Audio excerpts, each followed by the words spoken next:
What to do. Please welcome the Smallville panel. And I think you can do better than that.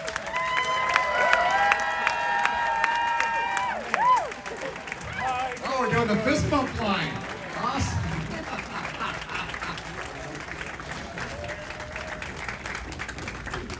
Excellent. That on stage is great to have you guys. The switches for the microphones are on the very bottom. Underneath. On the bottom. Hello. Hello, is it me you're looking for? I can see it in your eyes, I can see it in your smile. You're all I've ever wanted, 'cause you know just what to say, and you know that I'm a Jew, and I want to tell you so much.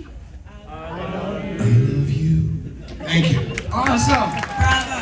Thank you. Bravo indeed. Now that's the way to start a Q&A. Thank you. Thank you. Before we get to the audience questions, I have a couple just real quick ones. The show, Yes, I'm single. and that's all the time we have for this Q&A.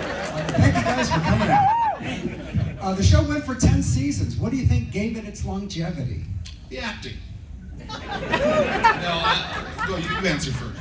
Okay, yeah, I think that it's just a show. There's a lot of aspects of this. I think when there's a panel and there's a whole bunch of us on, we can give different answers. There's so many things about Smallville that made it last for as long as it did. I think a big part of it is that it was a show about a weird kid who didn't fit in, and that weirdness was what made him special and gave him kind of his view, and also about the journey of an evil guy. I agree with Kristin. That, along with the beautiful cinematography. Yeah, it looks great. At the time, the effects, special effects were amazing at that time, and also for TV, they were groundbreaking. Remember, they had to do those effects, like, they had 2 weeks sometimes to do those effects, and it was pretty brilliant. Some great directors and some great guest stars like Amy Adams. And Amy Adams is amazing. amazing. And we all grew into our characters. It was fun to have some sort of evolution of the characters. So it was a lot of things. We were lucky. It was one of those, it was, catching lightning in a bottle, because I've been on shows that aren't great. I mean, let's be honest. And it was good to be on something that was great, and also feeling that you're doing a good job too. And it was great. And the fans loved it, and it was before social media. If it wasn't for us, there'd be no Arrow, there'd be no Legends. We all know it. Thank you. It was also the timing. The timing of Smallville was perfect. It came out in a kind of pocket of time where people needed a hero, and they wanted to see that hero on TV every day, someone who looked after them, and it was quintessentially American. Yeah, really. It was during 9/11. Yeah. And, I think people were looking for an escape, for a hero. And, I guess we were that. I got so many people coming up to me, like veterans, that are like, Yeah, same. your Smallville got us through the war. I'm like, Smallville? How the hell did it do that? It distracted us. We escaped from all the hell that we were seeing around us. So it was pretty awesome to hear that. Because they're the real heroes, obviously. Do you remember much about when Christopher Reeve made his 2 appearances? Yes, I was jealous I wasn't in any scenes with him. I was really upset. I called the writers, and I did. Did you actually I call said, them? Christopher Reeve's coming. You're not letting him hang out with the OG GOAT X? Come on. And they didn't buy into that. Nope. Shucks. Well, would you mind getting some questions from the audience? Yeah, absolutely. And by the way, let's be honest. I'm not just saying this. It's true. Without you guys, we wouldn't be here. We wouldn't, if you didn't watch and you didn't enjoy and love the show. So give yourselves a hand. Seriously. Thank you. It's a show that keeps on going. Like, there's like a new audience with Hulu, a new generation, and we get so many people coming up to us now. I'm like, oh my gosh, this show's been over for 10 years, and it's a blessing. We're very grateful. Great. Question right down front.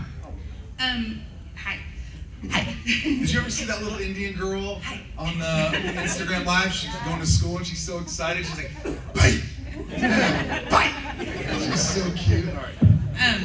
Would would you all ever consider, if the script was right and if you can get everybody back, would you consider doing not maybe a reboot, but maybe a continuation story, or possibly a movie? Well, I think we'd have to get in shape, except for Kristin. Look, if it was really good writing, it made sense, and we were given some time to honestly, like, wrap our head around and get prepared, I think it would be dope. I think it could be really cool, but, you know, it'd have to be a really good script. And Alan Miles would have to want to do it, which I think they'd be up for it if it, especially since my best friend now runs DC, James Gunn. So, anyway. Possibility of an animated series? Yes, Tom and I have been working on an animated series. We pitched it to Alan Miles, the creators. They loved it, but they were working on Wednesday for the last year on Netflix. And now that they're kind of done, we're going to get into it in January. So hopefully we'll pitch by February or March, and we'll see what happens. I'd love to do it. That's great. Yeah. Get all the original cast members to voice their characters. I got a cool artist who's amazing. Did I send it to you? No, please send it. All right, talk. I'm going to look it up. Okay. Good luck with signaling here. There's a question right down front. We got one right here. I'm so sorry to interrupt, Kristin. Happy holidays, guys. Mike, thank you so much. I appreciate your podcast. I listen to it all the time. For those that have not listened to it, it's Inside of You podcast. Please check it out. It's phenomenal. And, Thank you, man. Yeah, of course. And secondly, do you have any, I know I've heard on one of your episodes, but any fond memories of working with Wes Craven on the film Cursed? Dude, the movie wasn't great. Wes wrote a script called Cursed, and he shot the entire movie. I don't think you guys know this, but it was a horror movie. Christina Ricci. Well, afterwards, the studio said, this doesn't work. I want you to fire the entire cast, except for Christina Ricci. I think that was the case, except her, and they recast all the roles. And Wes Craven wrote me a letter, and I still have it. He just said, I'd love to work with you. I saw your reel, and I think all these things, I'm like, oh my God, I didn't read this script. I called my agent and just said, yep, whatever it is, I'll do it. Because I just wanted to work with Wes Craven. And when, You yes, shot the movie twice, shot the movie twice. and it wasn't good the second time. No. But every take he would say, Michael, do it like Christopher Walken. I'm like, listen, I don't know. And then he'd say, do it like Nicholson. I'm like, well, you can do what you want if you know. I'm doing that. Do it like Malkovich. No, what you could possibly know. And he would do, and I would do all these impressions. And he was just a goofball. And it's funny because I was only in like 4 little scenes in the movie. And then when I went to the cast party, they had a 5-minute video of like outtakes. It was all me. The whole cast was like, who the hell is this? I love it. Okay, we are way in the back of the room, so if you guys could speak up a bit more. We have 2 questions. Stand up, one right here. What was it like shooting in the episode The Vortex? Some of that cut out. We heard The Vortex. The What was it like Vortex. filming The Vortex? What was it like filming the episode? Yeah. Was that episode, season 2, episode 1? Yeah, yes. Oh, have you watched it already? Yeah, I got into some of it, yeah. Oh, you got into it, yeah. Honestly, I forgot I had The Tempest, this finale of season 1 was so awesome that I was like, I gotta watch the next one. It was so gripping, I had to watch the next one. Okay. It was really what good. happens in Vortex? I didn't finish it. Okay. But it's just what happens with, you know, when Lex kind of saves his father. He's in the finale of the first season. He's like, what's he gonna do? He's got the blood on his face, and it was just, it was awesome. I like when Lex can be intense, when he can be that guy that he becomes eventually, inevitably. So, but that's what I remember. And we have one more question in the back. Right here. We're done? No. Another question in the back. First of all, Hold on. Michael, While we look at things, no, you can ask. This I is can the hear you. animated picture. That you're Okay. not looking at, but I am. All right. There you go. Okay, yep, go. Okay. so first of all, Michael, I know that so many people know you for Lex Luthor, but I've always been someone that's known you for The Flash and the animated Justice League series. And I really do want to ask, what was it like working with Kevin Conroy? Yeah, that broke my heart. It broke my heart. He had such a powerful presence and an energy, and it was so giving. He did an episode of my podcast inside of Michael Rosenbaum. He opened up, and it was beautiful. He talks about his father and his pain and all these things, which we like to talk about mental health and stuff with celebrities in the podcast, not just celebrity bullshit. But he was just so, every time I saw him, he goes, Michael. We give each other a big hug, and he just seemed really interested in whoever he was talking to. Like he wanted to know what you were doing, and it was a shock to me. I really didn't know how sick he was, and it just really happened. Like he was struggling, and then boom. And you know, it was devastating. It was devastating to all of you, to us. And I'm actually Wednesday. I'm having a gathering at my house with all the Justice League Unlimited actors, and also Tara Strong and Will Friedle and Clancy Brown, Andrea Romano, who directed all the, and they're coming over to kind of celebrate him, have some food, and just so he was awesome. Great. I think you had another question down front over here. All the way over on the far end. Excellent. Hi, Michael. Hi. I just want to say you and I share the exact same birthday. 7-Eleven? 72. About 3 grades. Wait, you were born 72? Yes, sir. We are old. I'm 50 years old. I know, I look 49, so it's totally cool. But I'm 50, Tom's 45, she's 40. Thank you for your podcast, and I just want to say thank you for getting in front of anxiety, talking about it. And my question is, you always talk about horror movies. What's your favorite horror movie and why? You know, it's a tough one because I could name what? Day of the Dead is great, and Dawn of the Dead was filmed at this mall, right? This mall's out here. I love Romero, groundbreaking stuff. Texas Chainsaw Massacre, probably the scariest movie out there. It's a scary movie. But yeah, oh my God, I love movies like Jaws. I love Return of the Living Dead. One of my favorite movies of all time. It's funny, it was scary. Aliens, but I think the one that I always think of, Wendy, darling, light of my life, I'm not gonna hurt you. You didn't hear me, Wendy. I said I'm not gonna hurt you. I'm just gonna bash your brains in.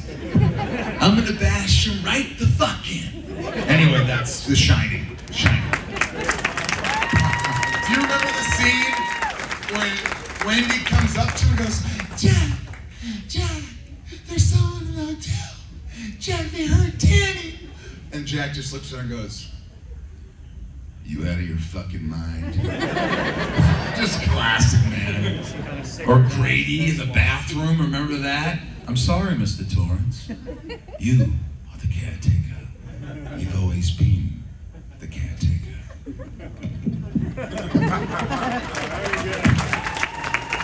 I don't have a life. I was a nerd growing up. I was in my garage, you know this, Leah, you guys, Kristin.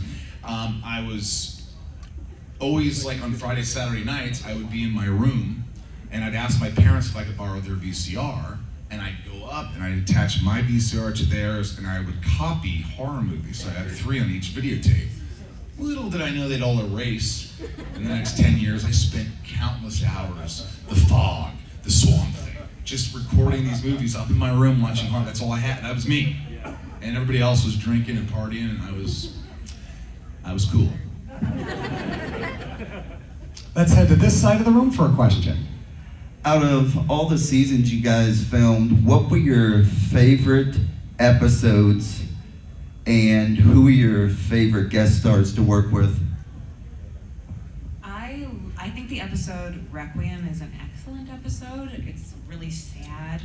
What happens in that? That's the one that Jonathan dies in.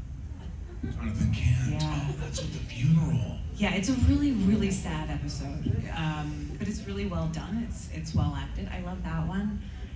I love Lexmas because we had fun shooting it, and I also like it because it's a moment where Lex makes a decision. He has a choice, and he makes a choice to not be good in the end in that episode. I think you make that choice many times, but Yeah, it was sad. I mean, look, he's obviously trying to be good, as we know, and then it was Clark's fault he didn't get back. Anyway. it's Clark's. Everything's Clark's fault. Yeah, I mean, if he would have been honest with me, I would have been honest with him. We could have ruled the world together in a positive way.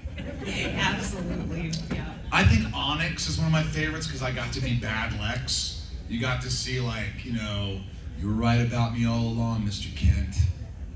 I am the villain of the story. You know, moments like that where I get to just take it and go and be intense. I like that. Or, you know, Lexmas for sure, the pilot. I just remember just going, oh my God, I finally did something that people might see. So it was great. And those episodes, I would think. We're going to head over here. I think we have 2 questions, right? No, just one. Hi guys. I was wondering, I always love bloopers, so I was wondering if there was like a scene that was so hard to film because somebody kept breaking character and laughing. I feel like there's so many times that happened. Do you have a specific one you're thinking of? I just remember sometimes I wasn't even trying to be funny, and I look at her and she go, what? I do nothing. She's laughing at me. I break pretty easily sometimes, and on Smallville, it was goofy. We were so serious. So it was so serious that it made it funny. Yeah, and I was always messing around. It was like, oh my God, I farted so loud last night. Action! Listen, Clark. Let me tell you something. It was like, that's how I worked, because if I was always intense, I'd not be in a good place. But yeah, the funniest thing, on one of the outtakes, there's Jonathan Thompson Taylor's? Taylor Thomas. JTT from Home Improvement. Correct. And it's this moment where he's walking, he's like an orderly or whatever, and I'm like in this caged cell on my back. And I remember he walks in, and it's like an intense scene, and I just go, and he goes, really, dude? And I go, hey, man, sometimes you just gotta let it go. And I remember Taylor Thomas was like not a farty kind of a dude. Yeah, I didn't like the That's fart. not really his thing. It had to be done. It wouldn't let me get out of this cage on my back. And I was like, well, I'm gonna rip one then. You don't want me out, whether you like it or not, dude. And another one down the middle. Yeah, this question's for Kristin. What's it like really working with Michael? You know, it's funny because Michael and I and Michael's a very good actor, so he makes working actually quite easy. The tough part about Michael is he's a little antsy, and he has to entertain himself, and sometimes that takes up time, and sometimes that makes it challenging. Sure. But on the whole, at least when we worked together, you were pretty well behaved. I wanted to impress her. I thought I had a chance with her. I didn't. What are you gonna do? I think she was charmed by me, right? Maybe. Yes, of course, you're very charming, and you're a joy to work with. You are. Thanks. Yeah. You are too. In fact, I tell this story sometimes. But Kristin was real young when we started, and I was like, 10 years older. You were 17. I was 27. I was 18. 18. 19, I was yeah. 19. I was 29. Yeah. And at first she was like, One of our first photo shoots, Michael picked my nose. Yes, you went and you were like, you got a booger. And I didn't know you. like that. It was a little weird. My boundaries, I think this is fairly obvious. My boundaries are very strong. I have like really intense boundaries. And he's like, what boundaries? See, like that. Good job. Yeah, but it was almost like, it's not that she didn't like me, but I think she was just like, weird guy, he's cool, he's fine, whatever, but And then once we started, like later in the series, and once we started working together, there was a fondness that developed that we both really loved working together, and it was so much fun. We had some great scenes together. We had some great material together. Great material, and I love that. I think it was really fun, and you had really soft lips. Next question. Right down the middle again, farther back. Hi. I'm curious because you guys have talked about how you would love to see Bruce Wayne or Batman on the show. So, any actor come to mind who you would have liked to see in that role? As Batman? As like Batman, an actor Bruce from Wayne. that time, like Yeah, in from the the early time. 2000s. Yeah, Michael like on the Keaton, CW. come on, that would have blown me away. He's the best Batman ever. Hands down, the best. There's no question. Michael Keaton he has this innate charm that you just can't buy. You can't find it. There's great actors. Ben Affleck's a great actor. A lot of actors. Val Kilmer, brilliant actor. But there's something naturally charming where he's just like, I don't know, he's just awesome. He just has that kind of funness about him. coolness. Let's get two more from the back here. Stand on up. By the way, did anybody see my Instagram? Which one? Gene Hackman signed my Superman poster. He put, to the second best Lex Luthor, love, Gene Hackman. Yeah! That was perfect. What do you mean? Like I am the second best? Is that what you're saying? Yeah. I'm kidding. My question is for Kristin. What do you think from Beauty and the Beast? How do you like that compared to Smallville? It's funny, someone else asked me a little bit about that earlier. Yeah, I think they're two incredibly different shows. I love Beauty and the Beast because I got to play a strong, really independent, kick-ass, like literally she was a good fighter character. And it was a different part of my career, so I felt really comfortable. And Smallville I love for its kind of purity and its innocence and its kind of broader explorations of human existence and goodness and evil and all of that kind of stuff. Okay, and we have a question right down the middle here. Not quite sure what's happening. Just ignore him, keep going. Okay, and a question right here. That's okay, he left, but I have to ask about Eurotrip because nobody else will. Was it awesome to work with punk rock Matt Damon in the hit Scotty Doesn't Know? Yes, it was awesome. It was pretty silly. I don't know what is going on here. I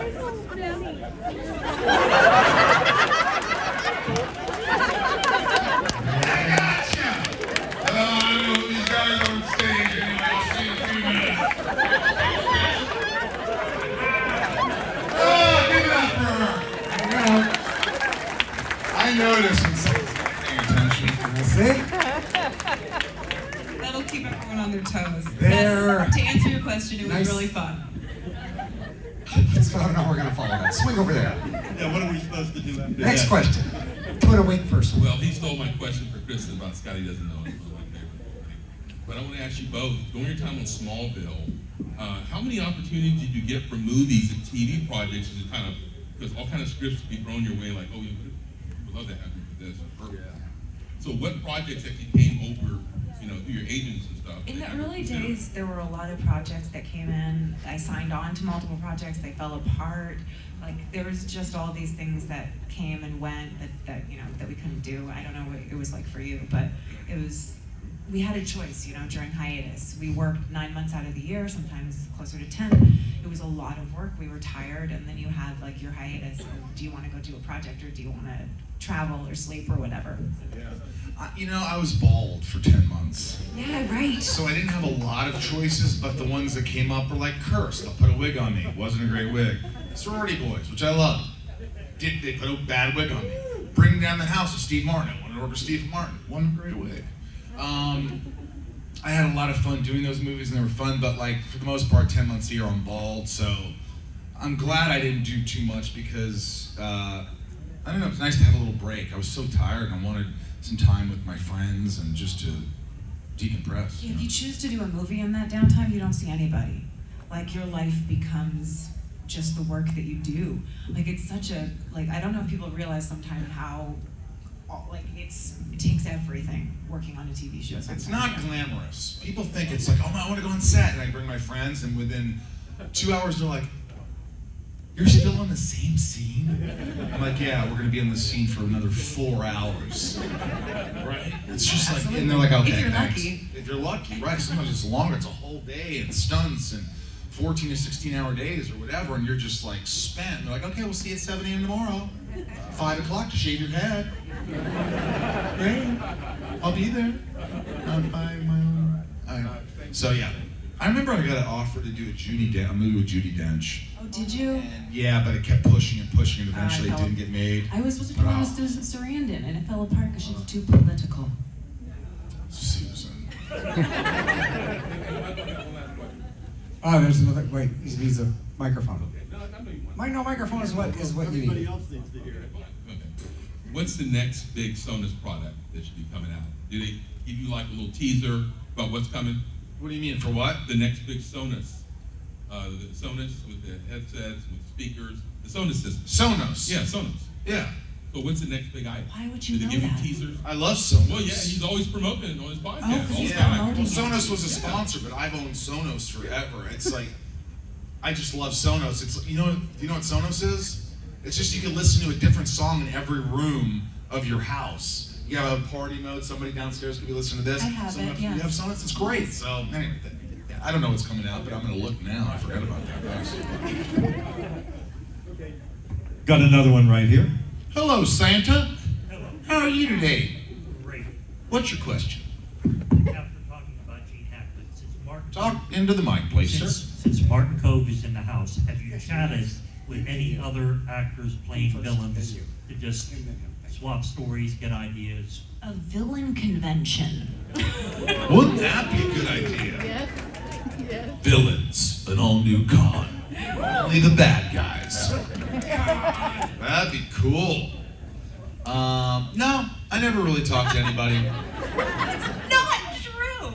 I talked to everybody. No, I You don't talked talk to about them. that. Yeah, I talked to them, Yes, but I don't you go. talked to them with farts. How do you prepare for that? I'm like, I don't care. I prepare my own way. I don't need your help. No, but he's great. I love him. All right, let's pop over to the other side of the room. Got 2 questions right here. Michael, loved you in Pool Hall Junkies. You're the one that saw that. Yeah. You know what? That's a fun little movie with Chaz Palminteri, Christopher Walken, Rod Steiger's last movie. It's a cool little pool shooting movie that people really enjoy. If you ever get a chance, a little indie, it's called Pool Hall Junkies. But go ahead. So, how good are you at pool now? Pocket pool? She got it more than anything. Look at her. She's like, whoa! Pocket pool. I know what you're talking about. I used to be good. I trained for about a month and really learned how to shoot pool. Where I was pretty decent. I wasn't great, but now when I shoot, it takes me some time. But I'm not terrible. I'm okay. Question right there. Michael and Kristin, did you both like how your characters exited Smallville? I really liked how my character exited Smallville. I know a lot of people don't like it, but I really do. I like that she left kind of empowered and kind of choosing her own destiny. Yeah, I killed my sister. Did you kill your sister too? I did. What was her name? No, not Cass, the character. Tess. You killed Tess? I killed her. She was my sister. I had to cut the bitch in half.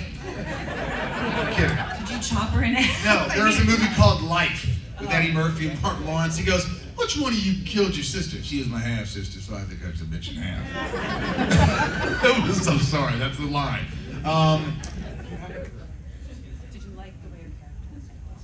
I didn't have a problem with it. I came back for the final finale, and we did 24 hours of shooting, and there's a shot of me as president or whatever into the future or whatever. So it was cool. It was cool. All right, over to your right, we've got one. Thank you. I just want to first of all say thank you to both of you because I grew up watching both the animated Justice League and Unlimited as well as Smallville.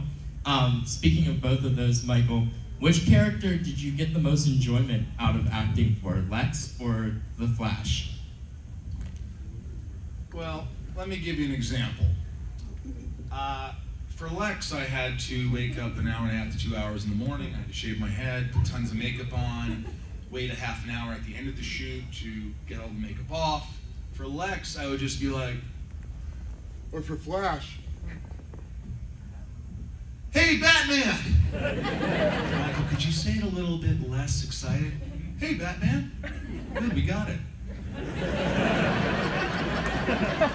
It was just a lot easier. I just walked in and had fun. Lex was a lot. I had to wear really shoes that hurt my back. I had to wear suits all the time. It's important to know Michael likes to have a job that's fun and not too intense. My therapist, she said, Michael, whatever you do, this is how I feel. You need to have an element of fun. Whatever you do in life, try to have an element of fun. If you're doing something that you just hate, if you can, try to not do that. You know what I mean? So I always look for projects that I think I could have fun doing that. So people are always like, do you want to do Lex again? I'm like, it wasn't really fun. It was cool. People liked it. We'll see. How much money? Let's head over to the how much money? And the other side of the room, actually, this young lady has a. Thank you, Michael, for the pretzel. You're welcome. He gave you a pretzel. He threw a pretzel at me. No, I gave her a pretzel. Hey, Michael and Kristin, thank you. I want to say, get the opening ceremony that you sang to us, 2 roses this time, so 2 roses. And speaking of Talkville, first question for Kristin, will you be coming on again? Yeah, I imagine Talkville sometime. And inside of you. Yeah. I Yes, love her. I yes. love her. She's so giving. She's such a, and she's always like, what am I going to talk about? And we always find something to talk about. We do. We'll talk about the 100 books she just read last year. I had one If audio anyone book. wants book suggestions, come see me. We'll chat. Yeah, she's a reader. And I read a variety of books. And Michael, if you can get John Snyder out again, he's hilarious with you on the Talkville. Yeah, I think he was without a shirt on inside of you. For the interview, he didn't have a shirt on while he was talking to me in his yard. Oh, was he doing yard work? No, I think he's just shirtless. Copy that. Yeah, but he was great. He's always great to talk to. He's a lot of fun. And one more question from this side of the room. This is for Kristin. When you left the series, did you leave because the studio wanted you to end the character, or did you have other interests and wanted to pursue other things? Well, it's weird actually, because we ended, in season 7 there was the writer's strike. And so we all took off. I went and did a movie. And I didn't feel like the character, I didn't really want to play the character anymore. So we did like the season 8 wrap up for her, and that felt like the perfect end. I don't know if it was like mutual. I feel like it felt like the right time, and Clark was moving into, more of the Metropolis world with all the other superheroes and with Lois, and that felt like a totally different world from Lana. He kind of looks like a very young Kenny Rogers. Yeah, I was thinking. Raise your hand. Raise your hand. You got to know when to hold on, know when to fold on, know when to walk away. Gotta know when to run. You never count your money when you're sitting at the table, read time and up counting when the dealing's done. Yeah.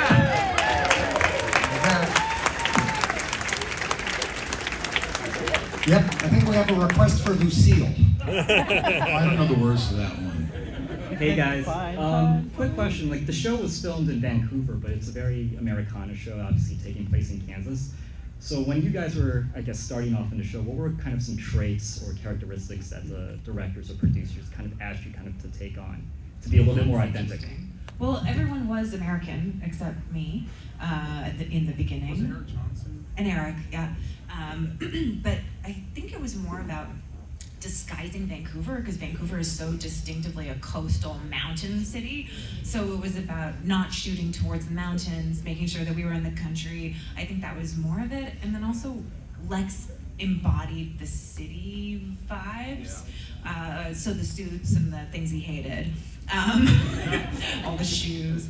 And I think the Americanness came from kind of this iconic idea of America. Corn and fields and, barns and this kind of idyllic, romantic ideal of America. Yeah.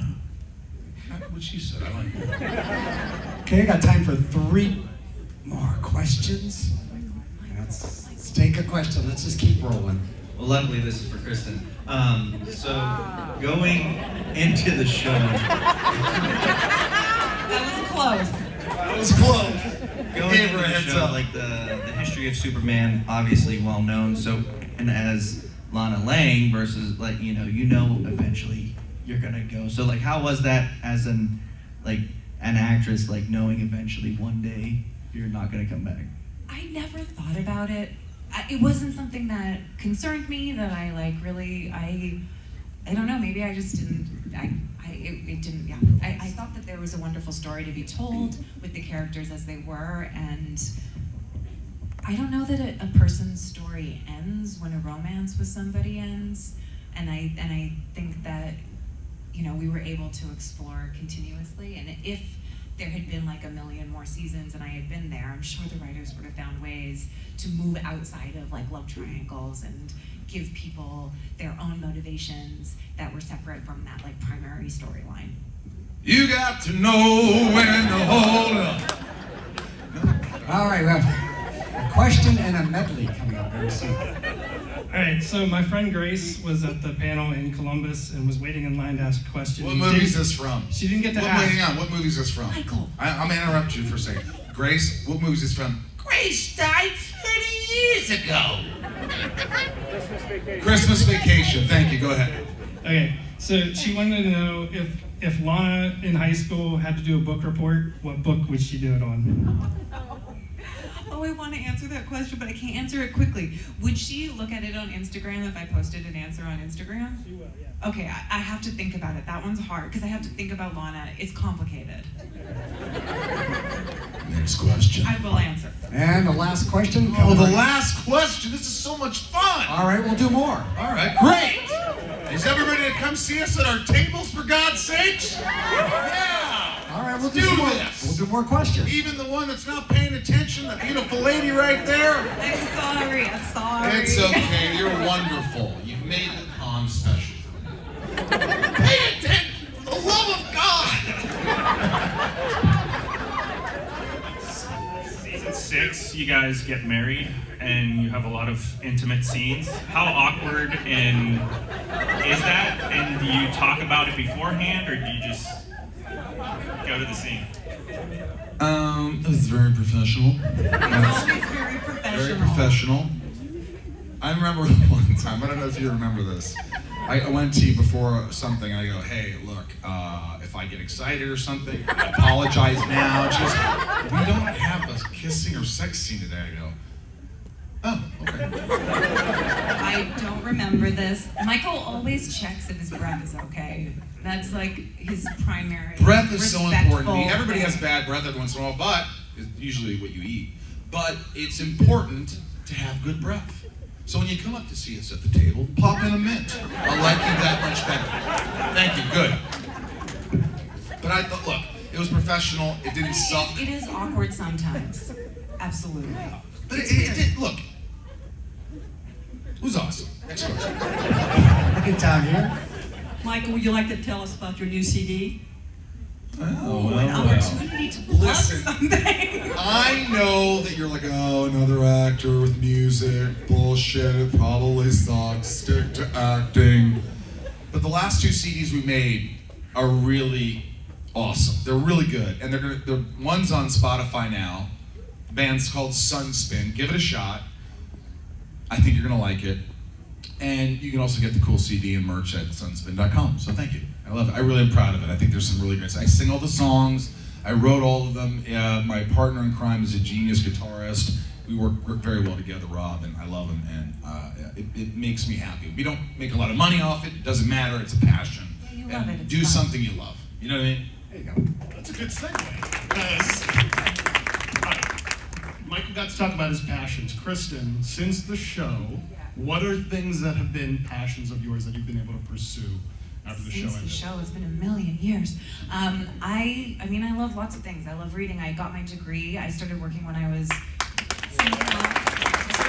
17 years old in 12th grade, and then I worked constantly until, and at the end of Beauty and the Beast, I was like, I want to go back to school. So I went and I took a million years, but I got my degree, and I'm thinking about getting my master's. But I also love all kinds of things. I've been doing art projects, and She's super talented. I saw some of the painting stuff. But I think you didn't understand what I it did. was. It's the picture, Yeah, the real and then picture, I and then you do that. But I couldn't do that. You could. I could teach you very easily. I don't have the time. Okay. Gonna swing over to this side of the room for a couple questions. I actually have a question for both of you guys. How did you guys get into acting? My sister is interested in acting, but she doesn't know where to start. Do you mean like professionally? Yeah. Okay, maybe Michael. Look, I'll just give you a brief rundown. You probably know my story, but I was an awkward kid. I grew up in a small town. I wasn't popular. I didn't know where I didn't belong anywhere. And I was taking a drama class in high school because it was kind of a free A. You just messed around. The teacher didn't care, Mrs. Paternoster. And you just did goofy stuff, and we mimed. I mimed going to the bathroom, and everybody laughed. And I was like, oh, all right, it was weird. And then I went, she said, hey, you can't take drama class senior year unless you audition for a play. And I'm like, oh. And I was about to drop drama because I was like, no way, I don't have the Chop. no, I don't have the chops, but I don't have You the. weren't like brave enough. I You was felt insecure. nervous. I didn't have the confidence. Confidence. I a big word, Eric Rosenbaum. And finally I said, hell with it, I won't get it anyway. And I auditioned, and I got this part of Vince Fontaine, the DJ in Grease. Ooh, that's a fun. And I was like, hey, it's me, Brain Vince Fontaine, spinning the stacks of wax here at the House of Wax, WAXX, cruising time. 10:26, Sharpshooters pick hit of the week, a brand new one, shoot up the charts like a rocket by the Bellevue Rays. I remember the whole thing still. I was so nervous. And after that, the applause. I was like, oh my. Was that what got you? Oh, Michael! I was a kid who, my parents were like, I love you, you're good, I'm proud, you're great. Yeah, no. Nothing. You didn't get that. Zero. You didn't get that. Zero. I get it. I And agree. so when I heard that, that to me was like, oh my God, I've never felt this before. This kind of sounds sad. It is sad.